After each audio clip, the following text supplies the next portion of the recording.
வவுனியா தெற்கு சிங்கள பிரதேச சபைக்கான தவிசாளர் உப தவிசாளர் தெரிவுகள் வடக்கு மாகாண உள்ளூராட்சி ஆணையாளர் தேவநந்தினி பாபு தலைமையில் நேற்று மாலை நடைபெற்றது. 17 உறுப்பினர்களை கொண்ட வவுனியா சிங்கள பிரதேச சபையின் தேசிய மக்கள் சக்திக்கு 7 உறுப்பினர்களும், ஐக்கிய மக்கள் சக்திக்கு 4 உறுப்பினர்களும், சுயேட்சை குழுவுக்கு 2 உறுப்பினர்களும், பொதுஜன பெரமுன, சர்வஜன அதிகாரம், ஐக்கிய தேசிய கட்சி, தொழிலாளர் கட்சி என்பவற்றுக்கு தலா 1 ஆசனமும் கிடைத்துள்ளது. இந்த பிரதேச சபையின் தவிசாளர் தெரிவுக்காக தேசிய மக்கள் சக்தி சார்பில் சுதர்ஷன சாமர விஜயகோன், சுயேட்சை குழு சார்பில் கசுன் சுமதிபால ஆகியோர் முன்மொழியப்பட்டுள்ளனர்.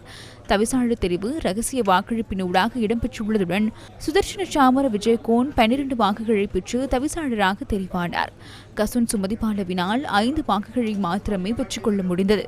அத்துடன் சபையின் உதவி தவிசாளராக ஐக்கிய மக்கள் சக்தியின் குணபால சரத்மது வாக்கெடுப்பின்றி தெரிவானார்.